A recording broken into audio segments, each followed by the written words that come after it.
Okay, time for part 3. I've been doing a lot of it's been taking a lot of time to get through everything. Anyways, these were some questions mostly from Oren, which I asked on chat, and asked for questions on chat. Mostly focusing on change and dynamics because I knew that's what I was going to be focusing on these vlogs. So yeah. So the first question is, what would Sayana, as she was when she just started out, say if she could see Sayana now? So I had to think a little bit about this question. She would definitely see that she's very different now than how she was then, and she might be somewhat surprised about this slightly darker path she's taken. But overall, she'd be generally impressed with the skill, talent, and sort of status she's achieved, and financial success. And the fact that she's been able to get slaves and currently owns a slave. So all that kind of stuff she'd very much admire. She wouldn't be exactly so sure about this whole life of Ravok. And Rysol. Actually, and then there's another thing she would be very disappointed in. So Sayana currently has been facing a lot of self-turmoil, and trying to fit in as an Nefarian in Ravok. And she's almost at the point where she doesn't really want to be an Nefarian, or she's not as proud of her race anymore. And this is very different from when she started off in Styliris way back when I made her. She was very, very proud back then. She loved being the full multitude of 6 arms. But now, it's very typical for her to be having a cloak that covers her shoulders and her additional arms, and she's even started to look at morphing. I'll just leave it at that. She's got a little tiny bit of experience in morphing, and I might be expanding on that sometime soon. Okay, so the next question is, what is the most exciting development? How did you get here? What's changed the most? And then in contrast, what's the same and what's different?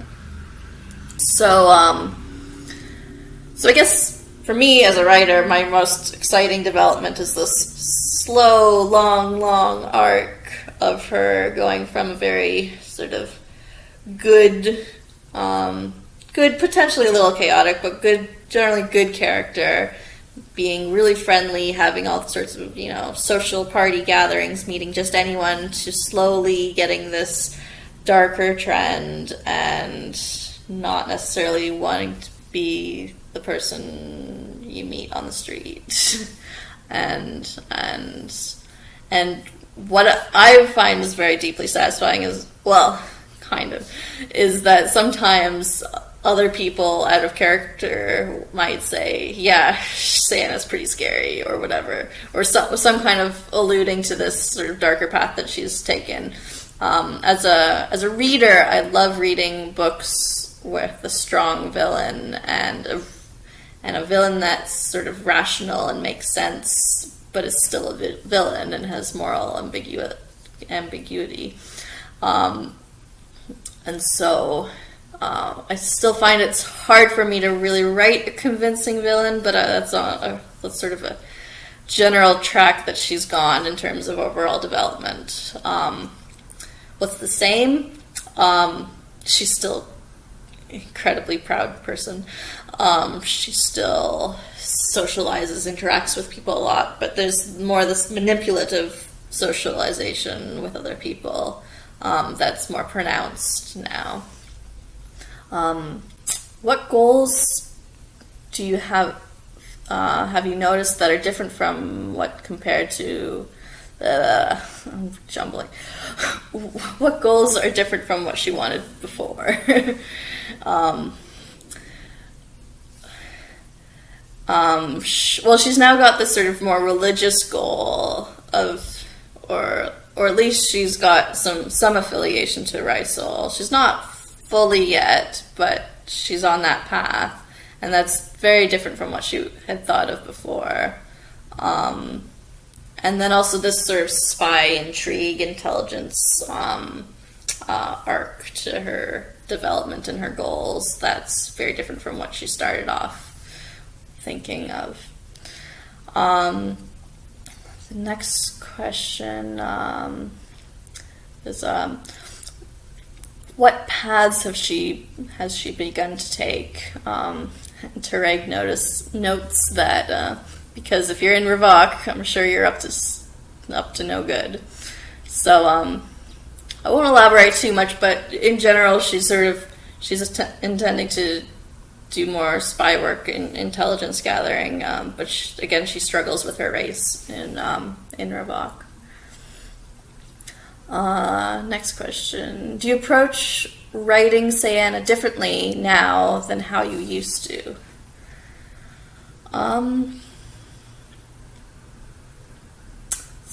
Like I was saying before about her pride in her race, that's changed a little bit.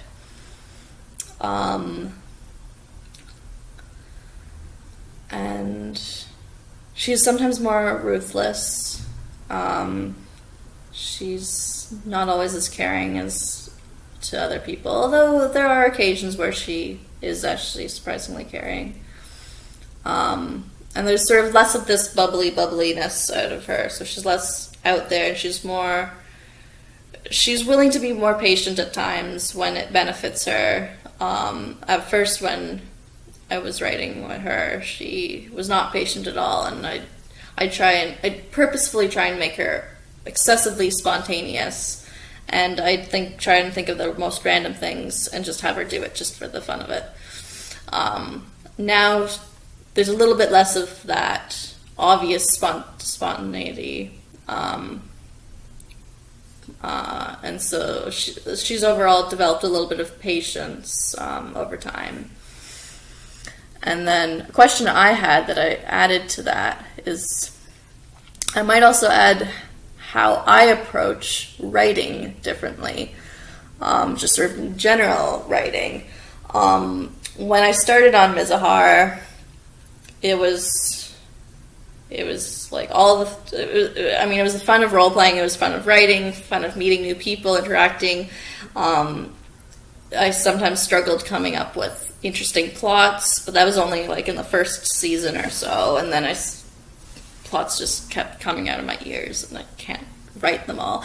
And so that actually, the issue of having so many plots that I can't write makes it so that I try and be more efficient with my writing, because it takes me a while to write a good post, and if I have like 10 plots coming out of my ears that I can't possibly write all of them, I will try and write slightly shorter threads to try and accomplish more plot work within a shorter thread. And so if a thread is just having some miscellaneous boring, well, not necessarily boring stuff happening, but sort of just general chatter or really bland skill development, I will either end it quickly or I will compress the amount of action that I'm doing in each post and try and pack it full of content.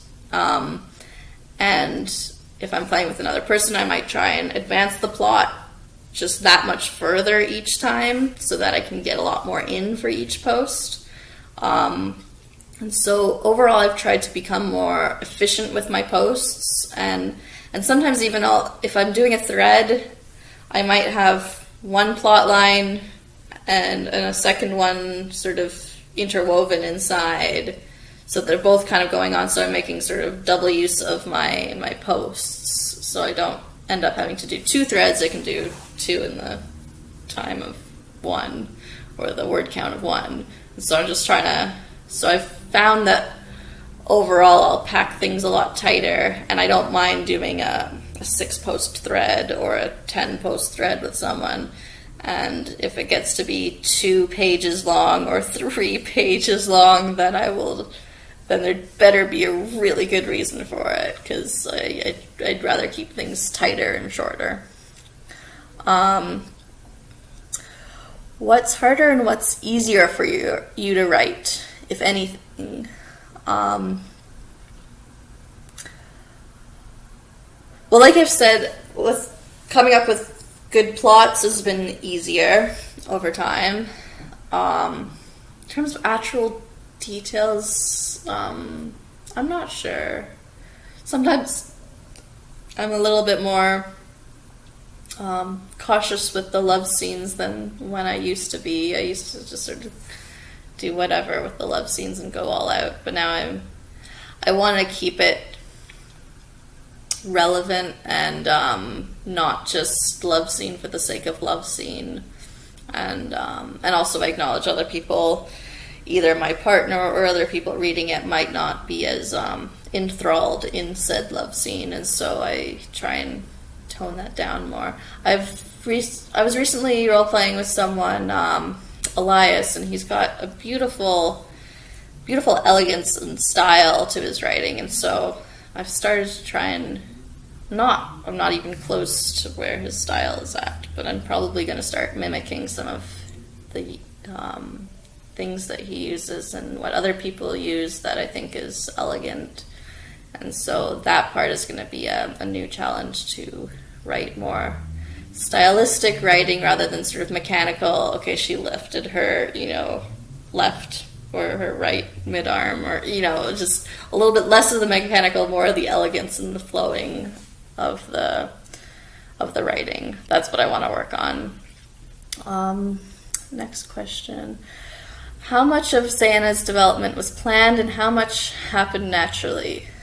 Whole hell of it was planned.